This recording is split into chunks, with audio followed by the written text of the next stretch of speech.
Okay, so today I'm going to do something a little bit different. This is a longer video. We're getting into the parts of the painting now where it's going to start to get a little bit slower. Sorry about just fixing the camera here. My apologies. So things are going to start to slow down a little bit because we're getting into the flatting and then, well, the underpainting and then the finished painting, which is a bulk of where the work of a painting takes place. And so you'll see on Fresco here, you'll start to see just basically the blocking falling in. So what I usually will do is I'll keep a layer above where I'm painting, as you can see, of the line art. And I'll just keep that there for a while I put in the basic blocking of the tones, typically starting with just tones, not trying to focus so much on correctness of color, because that's all going to change. But the important thing is to start to get some tones in there, start to throw some colors down, and not be super precious at this stage about how everything is looking. The important thing about blocking is a tonal, is more tonal for me than it is hue or saturation or color. Because I often will rework areas, and you'll see as we go through the process, you'll see where I make alterations and changes to the tone and to the colors and the temperature and stuff of the colors as we move along. One of the fun things that's been super awesome for my experience of doing these Wheel of Time pieces has been exploring costuming. And so this piece in particular with Valan Luca was like really fun for that, because of course it's Valan Luca and he's an interesting, flamboyant, kind of like energetic character. And so these pieces are always, I say they're kind of like a mix of observed drawing and concept art, because I don't always have the photos that I'm referencing, as you can see with this one, don't have the correct or like anything even close to what the final costuming is going to look like for the piece. And that's just interesting, because it ends up, I guess I need to invent that costuming.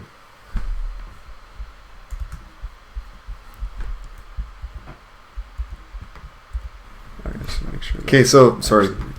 I'm gonna try and adjust. Well, my hair is crazy right now. I'm gonna try and I'm trying different technical setup. It feels like the video is a bit laggy, like my voice is out of sync. Anyways, what I was saying is,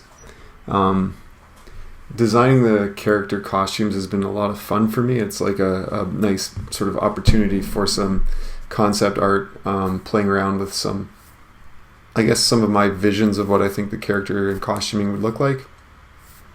Because of the Wheel of Time, specifically the era that I kind of see it in my head is sort of like I guess Elizabethan age, or like Renaissance age, pre-gunpowdery, kind of like romantic age. And so a lot of my costuming will kind of fit in that vein of sort of the romantic kind of age of, it's a mix. What I see in my head is that age with European and Japanese fashion blended together. In the case of Valan Luca, it's more like what would a ringmaster from the 17th century look like, is kind of what I see in my head. And so that's kind of what I've gone with him here. But yeah, that's been a real kind of fun component for me, is figuring out the costumes and seeing how I can kind of affect things that way. So let's go back to the blocking. What you can see here that I'm doing for the underpainting is I kind of started with general tones, and then I'm going in right now and just sort of addressing where I think I see the major shadows would fall. I find it's always easier to build from like throwing down darks and then bringing lights in over top. In a situation where I'm doing a portrait, I like to kind of work that way, from dark to light, and then sort of like chip away at the lights and bringing in those detail components as I work forward. Of course, there's a little bit of back and forth. It's a little bit of a malleable process, but that's kind of what I'm thinking of in my head when I'm doing it. And And then again, of course, like with costuming and stuff, it's the same principle, right? When you're not drawing the face, but you're drawing the body, same idea, just blocking the colors. Wherever the major color blocks are, you just kind of throw those in, and then you can start to refine as you go. Silhouette is really important for likenesses when you're doing portraiture or anything related to character design or anything like that, even just like in terms of character design. So the idea of giving a character presence on in a 2D sense, the silhouette is really important. So you'll see me really mess around with hair and the shoulder structure, how the head is sitting on the torso. Those are really important things that I'm always kind of processing in my head while I'm working on a piece, to make sure that one, it looks accurate in terms of the body positioning, and then two, it's carrying the information or the character that I want to portray with the piece. This was kind of when I was working on it was a little bit of a crazy decision to go with a bright pink and a red palette like that up against each other. It's a little bit garish, and when I look back at this piece, I feel like I maybe overworked the background and had a little bit too much going on, and it might have just been the way that I had it in my head to go forward with it. But really, it's like I wanted to kind of speak to the nature of the character. He is a very kind of flamboyant and crazy guy, right? So it kind of made sense to me that I could do that. With this video in particular, and what I'm probably going to do, and I really would love it if you all would kind of give me some feedback. So if you're a $5 patron or above, and if you've watched these, I would appreciate it if you would kind of give me some feedback. What I'm trying with this video is I've got sections of real-time footage. Like this right here is real-time. So this section right now you're looking at is me painting in real time, I believe. Or maybe this is sped up. Hang on a sec, I can tell you.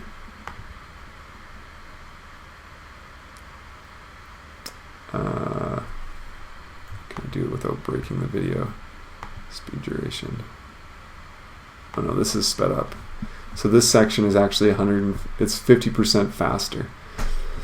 Because these are long, right? So these videos are going to be really, really long, and I'm probably going to run out of things to talk about for the duration of the piece. So I thought I could do like kind of a sped up section accompanied with some real-time sections, so you kind of get a picture of my actual pacing against a sped up painting, if that makes sense. But I know that there have been some people that have said that they would really like to see like full, like the full video in its full length. And if I do put something like that up, I'm probably not going to talk over it. It's probably just going to be just straight up video, and maybe put, I don't know, a YouTube music track behind it or something like that, and just let it record, because I wouldn't be able to talk for hours, and I would probably just break it up into like 1 hour chunks and put it up as 1 hour chunks. So I'd like to know, there's two thoughts I had. One is I could do paintings like this where it's kind of broken into chunks, like faster chunk, a bit of time of regular speed, fast chunk, bit of time of regular speed, and maybe try to keep them down to like 20 minutes. So I could do that. And then I could also put up, if you really want, I could export the full length pieces for you, so that you can see like the whole process in real time. And that would be, I'd be okay with that. It's a little bit extra like processing time for me. But I would like to know. I'd like to know what is of value to you guys and what you would like to see, because I want this to be of value to you. I want you to get something out of it. So please give me some feedback. I need that feedback to know if what I'm doing is of value for you guys. So anyways, here I want to show you what I want to talk about here is like I've got like the base colors down. I duplicate the line art, and then I set the one, sorry, my family's in the background, so I apologize if there's sound, but I set the one line art layer to a transparent version of itself, and then I will merge it down onto my color layer. And then I'll keep the other one there so I can use that for reference later. I can turn it on and off, and I can look just to gauge if my features have drifted and stuff as I've painted. And I think I'm getting better at respecting my line art and keeping things in place where they need to be anchored a bit. And that's one of my goals, actually, because there's an efficiency behind that. If I can paint it and not bump it around all over the place as I work, just by nature of like painting, if that makes any sense. If I can avoid that, then what that does is it means that I can like I can just do things quicker. It's less repetition, if that makes sense. Less reworking the piece. And so, excuse me. So here you can see like the line art is almost like non-existent at this point. I've merged it down and I'm starting to paint into it. And I'll use it just as a guide to set up the main features, the stronger points of the features, which is typically like I want to get like the eyes right, the mouth and the nose. Like those components are really important for the likeness and the expression, which carries the feel of the piece. And with this piece I wanted kind of that I don't know, a bit of swaggery kind of excessive attempts at charm, right, that you kind of get out of Valan Luca. And so I loved the photo for that, the photo reference, and so that's kind of what I was going for here. So you can see here I'm just sort of like just kind of like playing with color, trying to figure out what I'm going to do with his costuming. So I was like thinking about like he's wearing like a cloak, right, with a buckle on the front. And you'll see here, like I just threw some green in there over top of the red. I don't know how much you know about color theory or whatever, but with the way we see and the way light works, I guess, is in your shadows, typically, depending on the color of your light source, your shadows are going to have the complementary to the color that is in shadow. So for example, in this case, you've got red on his clothing. So in a shadow on a red clothing, you're going to have some greens inside the shadowing, which sounds Thanks interesting. Guys for watching this one. I hope that it was informative and useful for you. I will be creating the next video in this piece, which will be about dropping in the flat colors. What the heck? Basically the blocking. Where is that? In the painting. Okay, blah blah blah. Sorry, I haven't finished the video, so I'm previewing it inside Premiere right now as I talk to you. I apologize for that. I'll try and get all this stuff sorted. Well, but what I was saying is, with color, with shadows, you're going to have color in there, and when you get a complementary color inside the shadow, it just deepens the tone. So the green is a complementary to the red. It's the opposite on the color spectrum. And putting that in there will give you a believable tone and tone to the shadow. So, but if you had, so further to that, if your light source, like if you, I'm trying to think like my video of my face right now. It's tricky, but if you're outside, for example, and you have sunlight on one side of your head, like let's say this side of my head has sunlight because it's brighter. This is indoor light, so it's artificial, but let's pretend this is sunlight coming on this side of my face.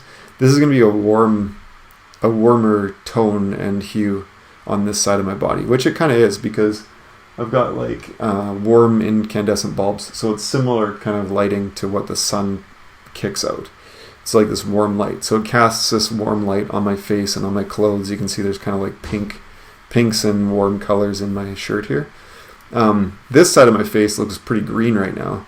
The reason for that is because my walls are green. It doesn't really look like it in the video, but they're actually like a light green, and I've got this light casting onto the wall here to kind of get reflected light into my face so that when I'm on the video you can see me.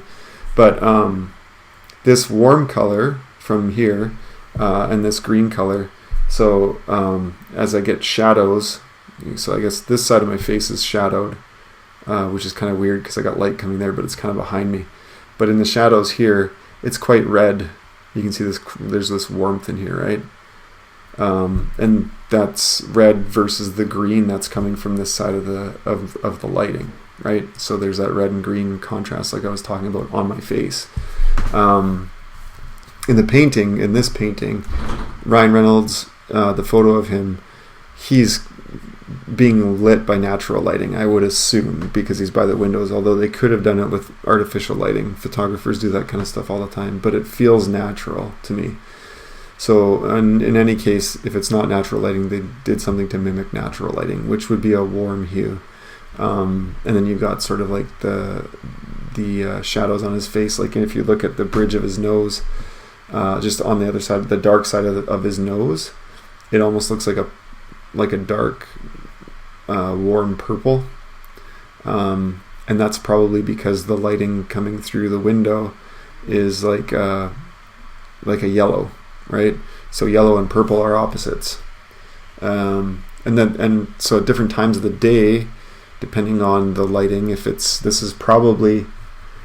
feels to me like maybe it's like early morning or evening, the way that this is lit, right? So as the sun is rising or setting, it's kind of got a warmer cast to it, and so yeah, you're going to get different lighting, different colors in your light depending on what you're doing. Depending on those situations.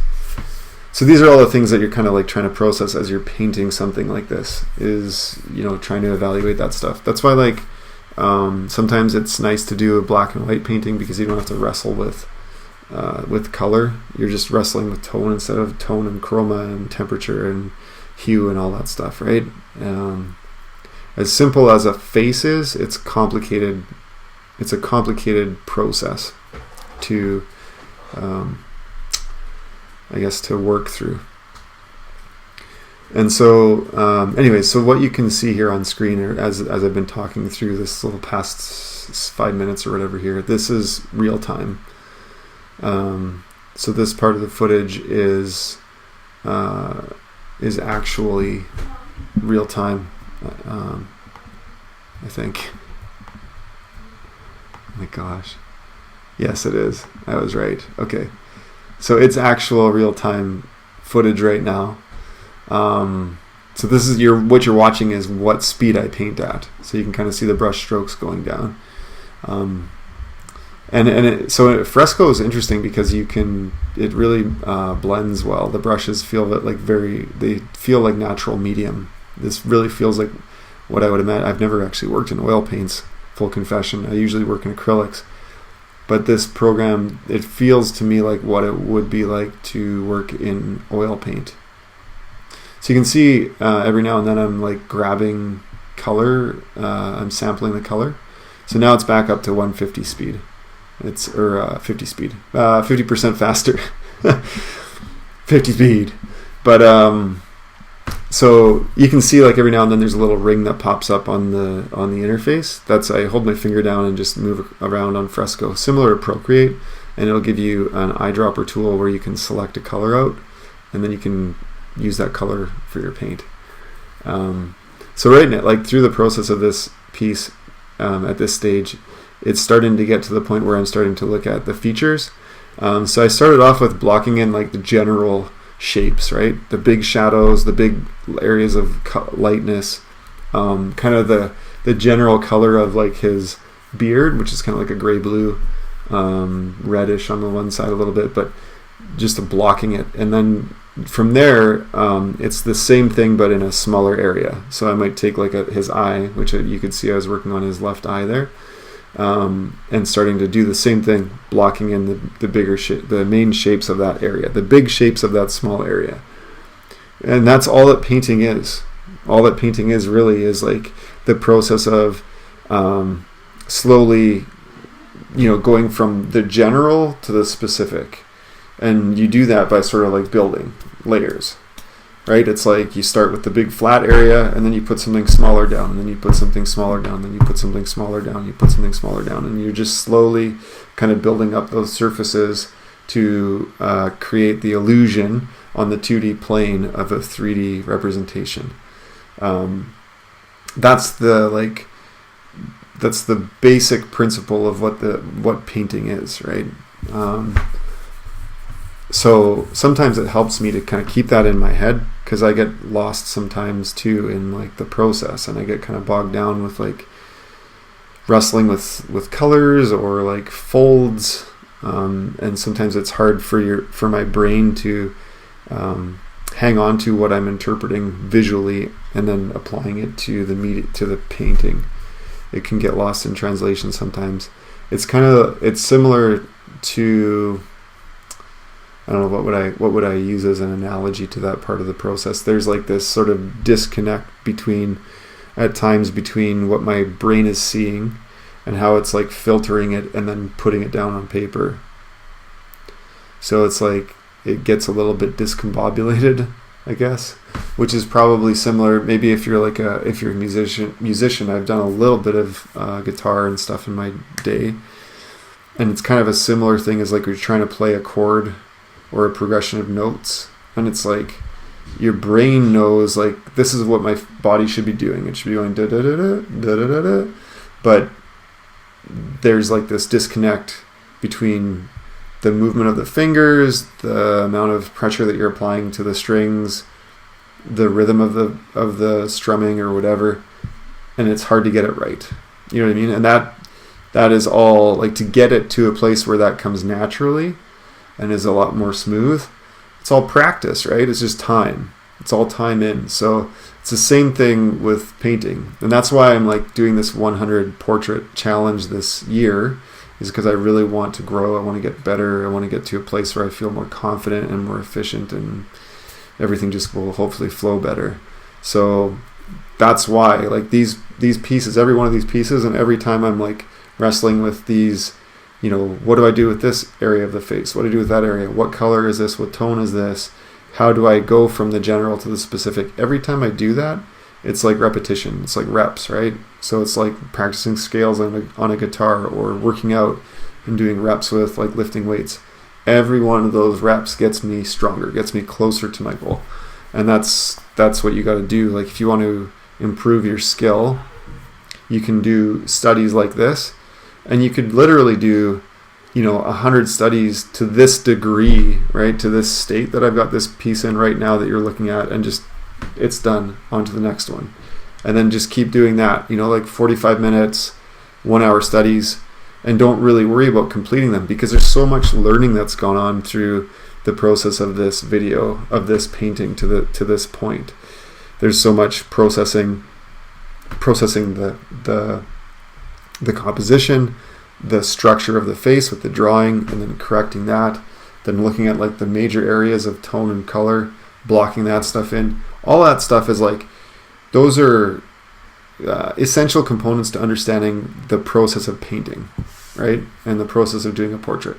So if you do that repetition a whole bunch of times, you're going to get better at finished portraits in the long run. But for me, I really want to create stuff right now. Like there's two sides to the coin of what I'm doing these days. I want to grow, and I want to get better as an artist. That's like primary. My primary concern is that. My secondary concern is I want to create stuff that people enjoy, and that I can share with people. And studies like this aren't necessarily great. It's just like a musician isn't going to go and do scales in front of an audience, right? Nobody wants to hear that. They're not going to pay money. They're not going to like sit and like endure that. It's just not what they're there for. They want like a finished product.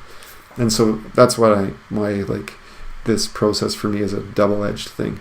Finishing the pieces is great because I get to share them with all my audience, and I get to, get feedback, and there's that sort of like feedback loop from the audience, which is kind of like food for an artist.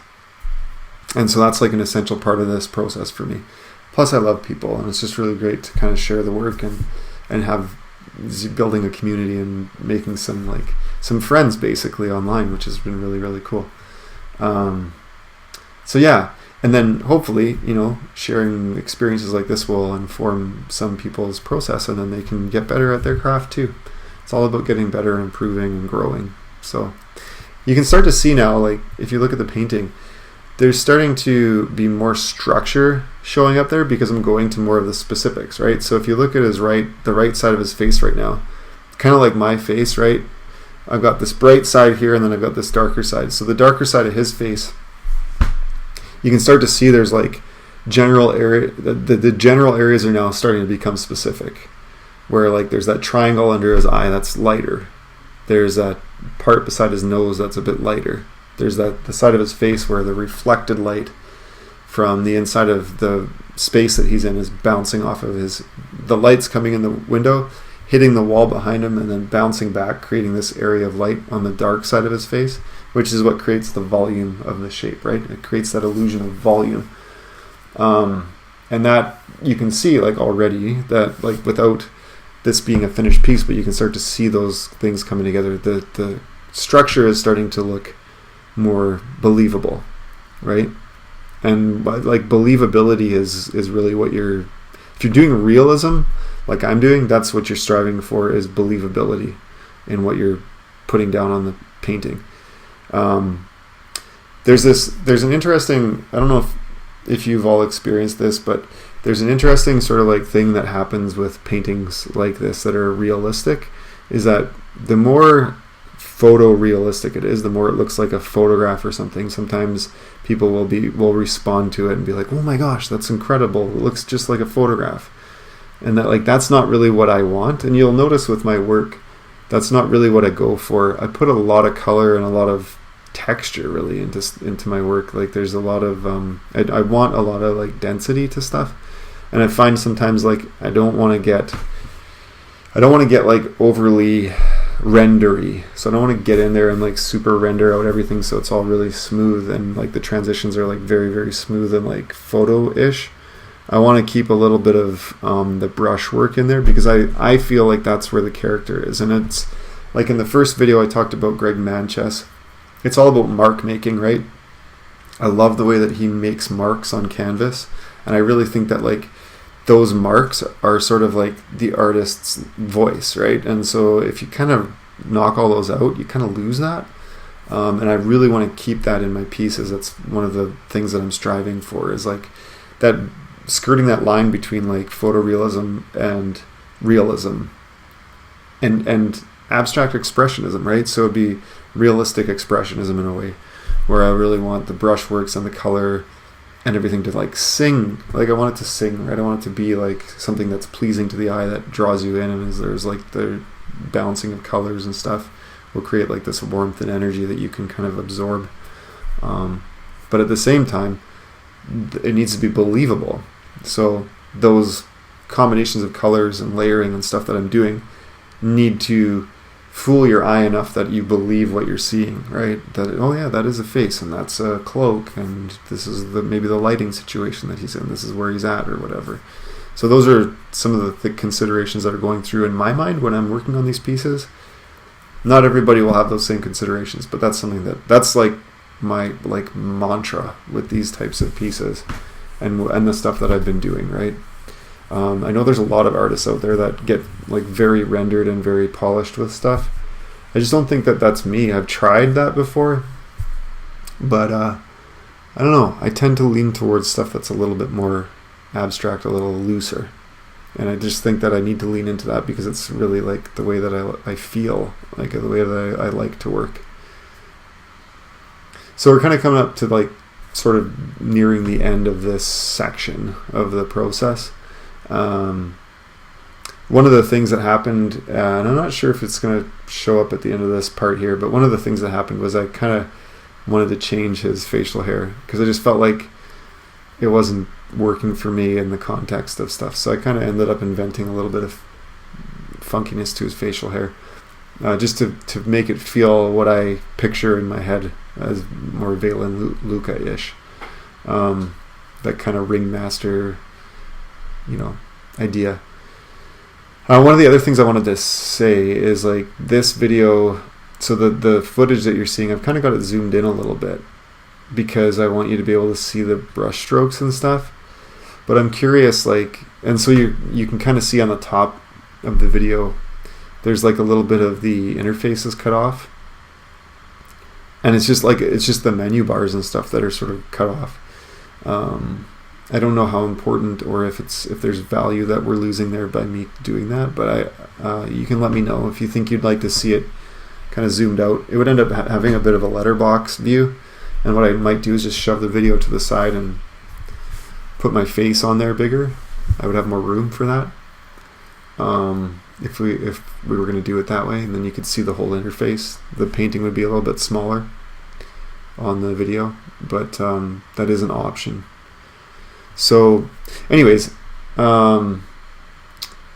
yeah, this here is like, this would be getting to the point where I feel like there's the blocking in and the preliminary painting process is like finished for me, because everything from here on out starts to get into the nitty-gritty of refinement, which is where we go from like the general, like we've kind of gone from the blocking is like this, if we're putting it in the context of this video screen, we've gone from here with the blocking in to like here, and then everything else from here on out is like inside this space, and there's going to be parts where I'm like working like this, right?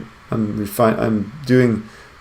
working with the blocking and the tones and working from the way, ground, general to specific in this space, general to specific in this space, and then even smaller, right? That's the refinement process. But one thing I guess I would make a note of is you'll see, like when I work, I tend to jump around the canvas quite a bit, and that's kind of a throwback to my education, taking fine arts at community college here in Edmonton. Our painting instructor always encouraged us to like move around the canvas with different colors and like kind of work the whole thing all at once, because it creates a bit of a harmonious feel to the work. And so that's, you'll notice that is a carryover. I tend to continue to work that way. Like if I'm putting some red over here, I'll find another place to put it that makes sense. If I'm putting some blue, I'll find another place to put some blue that makes sense, because I like that harmony across the piece. So anyways, I think I'm going to probably wrap it up here. I'll probably just reduce the timing here so that it speeds up a bit. I don't know how much, there's like another 7 minutes till the end at this point, but I'm just going to reduce it so it goes a bit quicker, line it up to this video that I'm talking here. But I hope this was like helpful. So the next stage will be refinement, and that's like a long video, so I might actually do like condense some parts quite a bit, like do 200% speed, and then do like a 5-minute talk about the process, and then do like 200% and then a little talk. I think I'll maybe break it down that way for you guys, so it's not like 5 hours of video or whatever the heck it is. At any rate, thank you. I hope this has been fun and informative for you. I hope that these videos are like of value to you. I'm going to keep doing them because it's kind of fun for me to revisit the stuff and think through the process. It's part of the learning for me.